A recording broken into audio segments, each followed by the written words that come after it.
Thank you very much.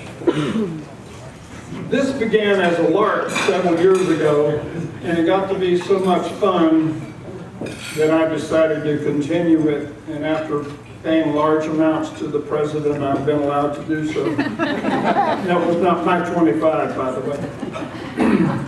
For those that I have missed in today's poem, I apologize. For those I've included, I doubly apologize.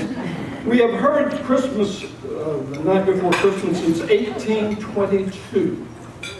This is not that version.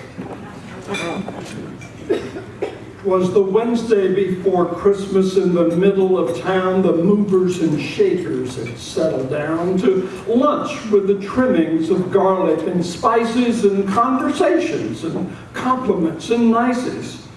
Corman was seated by the door while Britton and Tipton were discussing the chore of selecting a Seminole, a bull or a gator, who would become Jerry Parrish's American English translator.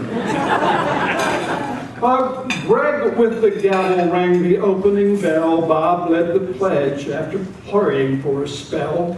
They talked about Bucks football like ordinary folks, and there were hundreds of comments about John Skelton's jokes.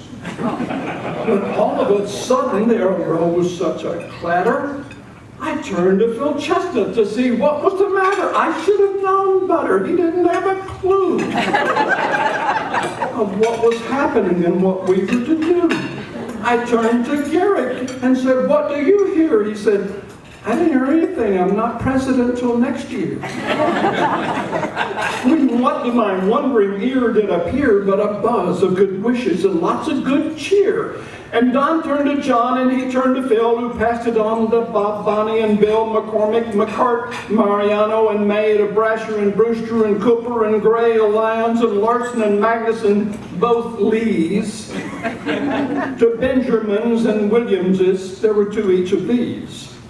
To Reed and Henry, Herrick, and Doc Grasson, to Bowman and Snyder, and Walton Peck Casson, to Tinker and Tilton and Stewart and Bean and Rogers and Pontlick and Poplick and McLean, and to Dennis and Tyson, father and son, to Dillinger, Carroll, Beckman, and Larson, to Alicia and Andy and Patty and Liz, from Theodore to Lisa, it flew like a whiz. To Parker and Miller, Padova and Gay, the table of judges, Diskey, Salton, Mills, and Gray, to Mans and Glass, Sherdell and Trimbley, and both of the Jeremys, whose names are spelled differently. To Russell and Paris, Meisner and Schwab, to Kenny and Ed, who plays the guitar, to McDermott and Kalinsky, O'Neill, and Ferraro, to Phillips and Sinig, and 2 or 3 people I didn't know. To Gannon, Shelton, and Saunders, and Simon, to Marion, and Hardin, and Chip, whose real name's Harmon. To Deschamps, to Parks, to Skelton and Nurenbrock, to Julian and Shook and Manning and Rock, to Nikki and Lisa and Willie and Blaze, to Joyner and Hirsch and Grant and BJ, to Tucker, Gonzalez, Kutsos and Setsky, to Sigmund and Beckman, Wilfong and Starkey, to Wickman and Wasson and Walsall and Hart, to Olson, Athanios and Ryan Hart, to Kennan and Biglow and Blessing and Booth. The holiday chatter went clear to the roof.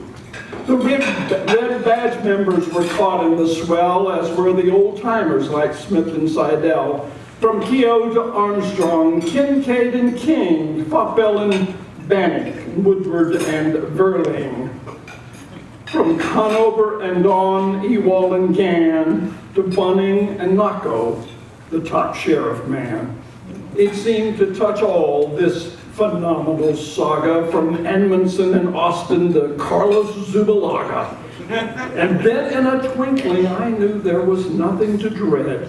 For the weekly gathering and breaking of bread had brought us together to serve the community. And the Christmas season had strengthened that unity. And each person, in their own special way, had wished everyone else a very special day. Thank you.